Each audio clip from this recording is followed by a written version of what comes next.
యొక్క గృహ నిర్వాహకత్వ అంటే గృహంలో ఉండే పైసలను, గృహంలో ఉండే ఏదైతే పని ఉంటుందో ఆ పనిని ఏ విధంగా హ్యాండిల్ చేయాలి, ఏ విధంగా ఈ వ్యక్తి ఏ విధంగా అయితే గృహ నిర్వాహకత్వంలో ఏ విధంగా అయితే చురుకుగా పనిచేసి తెలివితోటి ఆ పని పోయిన తర్వాత నేను ఏం చేసుకోవాలి, ఇంకొక పని నెక్స్ట్ ఏం చేయాలని గోధుమలను నూనెను కొంచెం కొంచెం తక్కువగా రాపించుకున్నాడు. అంటే యుక్తిగా పనిచేశాడు.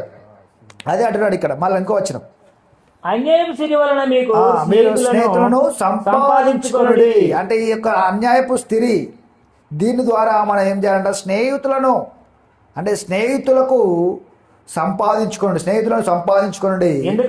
ఎందుకనగా ఆ సిరి మిమ్మును వదిలి పోవునప్పుడు వారు నిత్యమైన నివాసంలో మిమ్మును చేర్చుకొందురని మీతో చెప్పుతున్నాను. అంటే ఈ వ్యక్తి ఏం చేసిండు? అన్యాయపు స్థితి ద్వారా ఏం చేసిండు? అలా 50 రాపించుకొని ఇంకా 50 వచ్చేది ఉంది కదా అని చెప్పి అతని స్నేహితునిగా చేసుకుండు.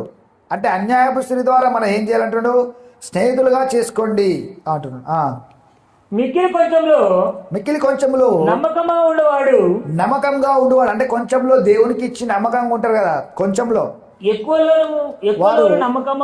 ఎక్కువలోను కూడా నమ్మకంగా ఉంటారంట. నువ్వు కొంచెం ఇప్పుడు దేవునికి ఇంట్లో నీకు 1 రూపీ ఇచ్చిన అనుకో, నువ్వు దానిలో దేవునికి సగం ఇచ్చి నీవు యుక్తిగా అంటే కొంచెంలో దేవునికి న్యాయంగా ఉన్నావు అనుకో, దేవునికి ఎక్కువగా ఇస్తాడంట. హల్లెలూయా. మిక్కిలి కొంచెంలో న్యాయముగా ఉండేవాడు ఎక్కువలోను అన్యాయముగా ఉండును. మిక్కిలి ఎక్కువలో అన్యాయంగా ఉండేవాడు ఎక్కువలోను తక్కువలోను అన్యాయంగా ఉండు. అంటే ఎక్కువ ఇప్పుడు కొంచెంలో అన్యాయంగా ఉన్నవాడు ఎక్కువలో కూడా అన్యాయంగా ఉండు. అంటే దేవునికి తెలుసు నీకు ఎక్కువ ఇస్తే నువ్వు ఎక్కువలో కూడా అన్యాయంగా ఉంటావు. తక్కువ ఇచ్చినప్పుడు నువ్వు నమ్మకంగా లేవు కాబట్టి, తక్కువ ఇచ్చినప్పుడు నువ్వు నమ్మకంగా ఉన్నావు అనుకో దేవునికి, దేవుడు ఏం చేస్తాడు?